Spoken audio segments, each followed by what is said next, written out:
созрела к тому, чтобы смотреть и видеть в явлениях и в человечестве не только биологическую какую-то составляющую, и не только социальную составляющую человека, но и ту космическую какую-то духовную составляющую, которая является центральной.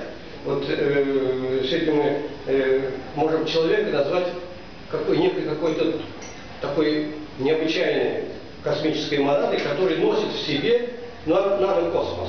Мы все пронизаны носители колоссального количества живых клеточек, триллионы клеточек, и все они пронизываются. Вот мы сидим, в долю секунды нас пронизывают миллиарды нейтронов, нейтрино, микрочастиц. И вот человек это все носит в себе, и он организует эту микроструктуру по законам космоса.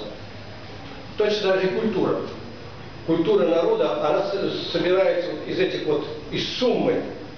И среди этой суммы индивидуальностей есть особые индивидуальности, которые, идут высшим путем. Вот. И, собственно, вот об этих людях и попытка была у меня на примере этих индивидуальностей показать, куда движется татарская культура и что она вносит в мировую сокровищницу. Вот. И именно вот с духовно-научных позиций. Собственно, у нас у всех на слуху София Губайдуллина, это композитор №1 в мире, которая прожила в Казани очень долгое время, училась здесь, получила вплоть до высшего образования. Вот. Но не у всех на слуху такие индивидуальности, как Урманче, допустим, или Сайдашев, хотя это индивидуальности, которые достойны и, в общем-то, глубочайшего изучения. Вот. Сегодня Урманче, я смотрю, что с него начинается книга. Вот. Это его считают по праву основоположником изобразительного искусства. И это искусство зародилось в 20 веке, но так же, как и музыкальное искусство, достигло потрясающих высот. Его основным лозунгом или кредо его жизни был «сапиенти сад», он говорил, любил такое выражение, только посвященный поймет, или посвященный знает. Что же он знает? И вы знаете, что я сегодня не буду много останавливаться на его творчестве. Его творчество оно потрясающим образом охватило почти весь 20 век. И потому, когда мы говорим о нем, мы можем все представить вот эти все духовные течения, которые вливают в татарскую культуру и в мировое искусство. Вот. Я могу сказать, что этот человек смог так глубоко проникнуть и явился таким глубочайшим носителем традиции. Он приехал в Казань раньше, чем Тукай. Вот. И прожил всю эту жизнь. Он, конечно, долгое время отсутствовал, он прошел через Соловки, потом вернулся в Казань. И поразительно, что он дожил 93 лет. И 30 лет последних, когда он пребывал в Казани, это тот период, когда он написал 90% своих всех работ.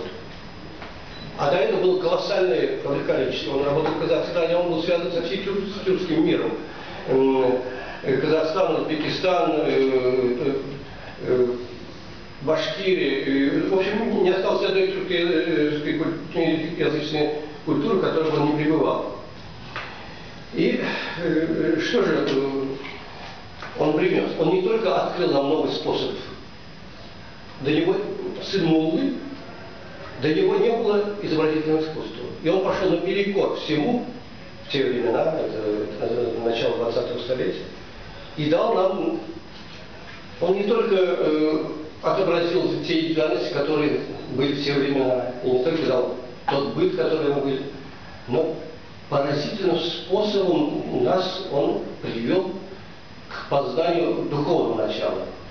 Например, вот когда в 90-е годы пошли идеи о суверенитете Татарстана, он не ввязывался в какие-то полемики, он просто взял и нарисовал триптих. 3 огромных полотна.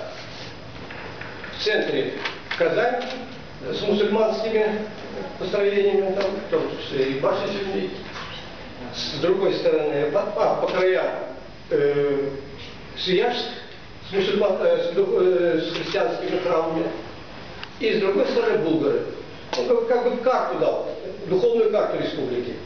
И таким образом ответил, вот в этом, в триединстве вот этих течений духовных складывается духовная культура. У нас есть крещеные татары, у нас есть носители булгарской культуры, и есть представители. Вот таким образом он давал ответы. Его искусство полно потрясающих тайн. В этой книге, конечно, она две статьи помещено. Первая — «Духовный мир» Курманче, и вторая — «Шамаили». Вот что касается Шамаили. Теперь это удивительная вещь. Вы в мире не найдете, вот на книге, если она вам видна, вот где портрет состоит, рядом Шамаиль, это называется «Альхамдулиллах, хвала Господу, невеста». Такого Шамаиля в мире и такого подхода вы не найдете нигде. Это так, не только образный символизм.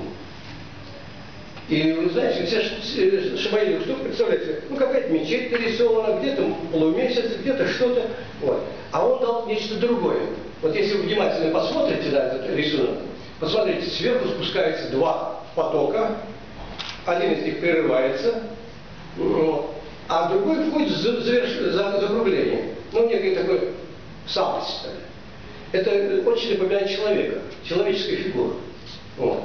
Но потом из этой самости изливаются два потока. Один, который прервался, вам видно, да? И второй, они вместе объединяются и уходят в космос, духовный. Вот. Таким образом, это сегодняшняя живопись, сегодняшнее искусство 21 века, я имею в виду, оно будет состоять не из рисунков, не из картин, потому что природа сама неизмеримо богаче на картины. Она будет состоять из таких образно-символических смыслов, которые, если мы будем всматриваться в них, если мы будем входить в них, то тогда мы раскроем некий высший мир, если человек станет гражданином двух миров. Вот его постулат. Дальше о композиторах я очень кратко скажу. Композитор начинается от Сайдашева, который сумел найти центральную стезю в духовном становлении. И благодаря ему, собственно, мы и имеем вот то, что мы сегодня имеем. Татарская музыкальная культура вышла на мировой уровень. А что он сказал? Он сказал, что нельзя не опережать время, нельзя не отставать от времени, нужно идти в ногу со временем. И те, кто отставал, хотели законсервировать только в пентатонике, даже предлагали аккомпанементы в пентатонике. И те, кто говорил, нет, там сразу нам европейскую гармонию дать, и все. И тогда народ остался без искусства. Как курдам не давали долгое время слушать свою музыку, и началась деградация, начались полдения там и прочее. А Сайдашев нашел вот такой потрясающий, это и новизна там есть, и то, что народ любит, и его действительно самый любимый композитор. Дальше идут у нас портреты Яхина, Василия Ахметова, Еникеева.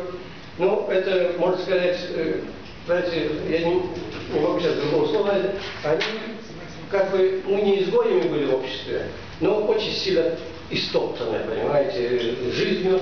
И, собственно, ну, Яхин, он даже нигде не работал, но не все практически, не имели возможности не работать, но он творил, Яхин свою любовь изливал в романсах, в музыке и дал людям от души, чтобы люди не закоснели, не законсервировались вот в этой, ведь помните, я не знаю, здесь люди сидят, началось такое, особенно 70-е годы, ну, консерватизм сильнейший был, когда нельзя было, так сказать, человеку, ну, так сказать, вдохнуть вот полной грудью, делать то, что он творит.